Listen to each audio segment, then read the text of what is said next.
এবার সতীর সাথে যখন বিয়ে, পার্বতীর সাথে যখন বিয়ে হচ্ছে মহেশ্বরের, তখন কিন্তু মহেশ্বর সেই পূর্বজন্মের কথাগুলো পার্বতী করছে। আর পার্বতী করার পরে সংসার হচ্ছে, হিমালয়ের কোলার জন্মগ্রহণ করছে, তার বাবা ছিল হিমালয় আর উমা দেবী মা ছিল। এবার কি হচ্ছে, ওটেকোনা জন্ম হচ্ছে লক্ষ্মী সরস্বতী গণেশ কার্তিকের, এবার জন্ম হল। এবার কি হচ্ছে, এই জন্য আরেকটা কথা আগত কম, যদি আমার এই ক্ষত্রিয় বংশ যদি কোনো চ্যাংড়া চেংড়ির চৈত্র মাসে বিয়ে হয় বা চৈত্র মাসে যদি ঘটকালি করিবার আসে, খুব অশুভ হয়, যে কোনো একজন আত্মঘাতী হয়। এই জন্য চৈত্র মাসে কোনোদিন বিয়ের আল্লাহ ধরে আসবেন না, চৈত্র মাসে কোনো বিয়ে করবেন না, একজন না হলে একজন মারা যাবেই, মনে রাখিবেন। চৈত্র মাসে বিয়ে অমঙ্গলজনক। আর চৈত্র মাসে অর্থাৎ যায় এই রাজবংশী ক্ষত্রিয় সমাজে চড়ক পূজা করে, দিন দিন তার বংশ নাশ হয়, বংশ বাতি দেওয়ার জন্য কাউ টিকি থাকে না। এই জন্য চড়ক পূজা আমার ক্ষত্রিয় মানসিগুলো করে না, দেও বংশের মানসিগুলো করে। আর দেও বংশের মানসিগুলো আস্তে আস্তে যখন করে, তখন দেখবেন তার বংশ বাতি দেওয়ার পর্যন্ত মানুষ থাকে না। চৈত্র মাসে অর্থাৎ আমার ক্ষত্রিয় সমাজ চড়ক পূজা করবেন না, চৈত্র মাসে বিয়েও দিবেন না, এমনকি নিরক্ষণ শুভ কর্মও করবেন না। এবার দেখো লক্ষ্মী সরস্বতী গণেশ কার্তিকের জন্ম হল। এই লক্ষ্মী সরস্বতী গণেশ কার্তিক আমরা যেটাকে হর গৌরী, হর গৌরী করি না, হর গৌরী বিয়ের পূজা করে। হর গৌরী মানে মহেশ্বর আর পার্বতী, বিয়ে সাথে হলে দেখবেন বড় ঘর আমরা জানেন হর গৌরীর পূজা করা লাগে। এটা হচ্ছে মহেশ্বর আর পার্বতী। এইটির মধ্যে কি হচ্ছে, আমার এই ভূখণ্ড সপ্তমী অষ্টমী নবমী দশমীর দিন কি করছে, আমরা খাওয়া পোয়া নিয়ে পার্বতী কি করছে, চারজন নিয়ে বাপের বাড়ি যাচ্ছে, নেমন্তন খাবার আছে বাপের বাড়ি। আর যখন নেমন্তন খাবার আছে আমার এই ভূখণ্ডতে আছে, আমার এই ভূখণ্ডে কোটে কোনো আছে মহারাজা কান্তেশ্বরের রাজপাটে থাকিয়া, মানে 1.5 কিলোমিটার উত্তর পশ্চিম পাকে কামতা যে একটা গ্রাম আছে, সেই গ্রামও যাচ্ছে, বুঝতে পেলেন।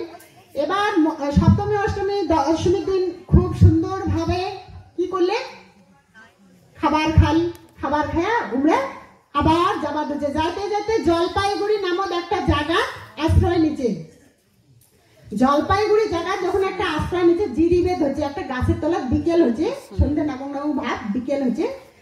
এই জন্য কি করছে, তখন একটা আমার ক্ষত্রিয় রাজবংশী সমাজের একটা বাটাছাও মাসি জমি দেখি যাচ্ছে, জমির খেত দেখি যাচ্ছে, দেখি যাচ্ছি মা সম্বোধন করে করছে, মা তোমরা কোটে যান, তোমরা এটা কোনা বসিয়েছেন।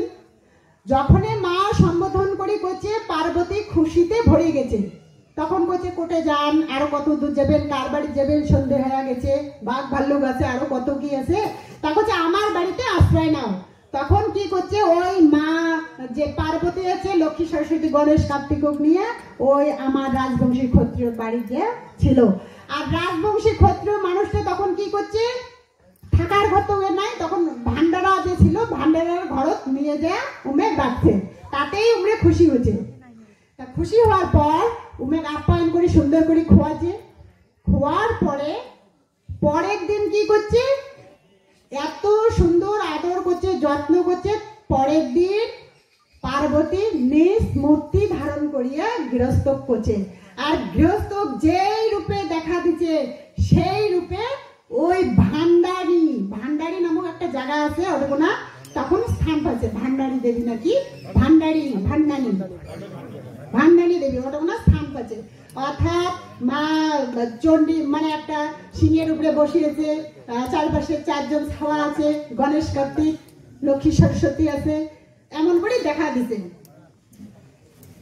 তখন কি করছে, পার্বতী করছে, বাবা তোকে মই আশীর্বাদ দেন, তোর ধনে জনে পূর্ণ হবে, তুই যদি মই যে জায়গাটা পূজা খেয়ে আসছ,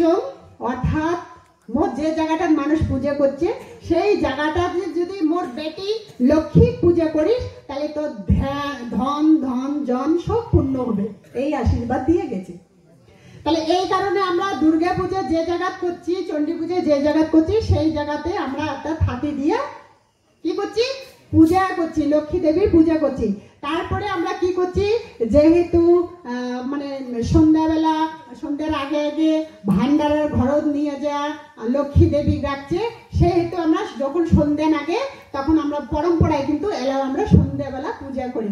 অর্থাৎ বেলাও ডুবিলে এই সময় মনে করে আমরা পূজা করে ধরি, কারণ সেই সময় গৃহস্থ আমার রাজবংশী মানুষটা উমের নিয়ে যা রাখছে, বাড়ির ভান্ডারার ঘরত রাখছে।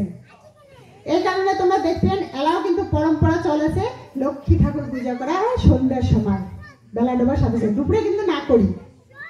এই ধরনের কথা বুঝে না, সবাই তো এটাই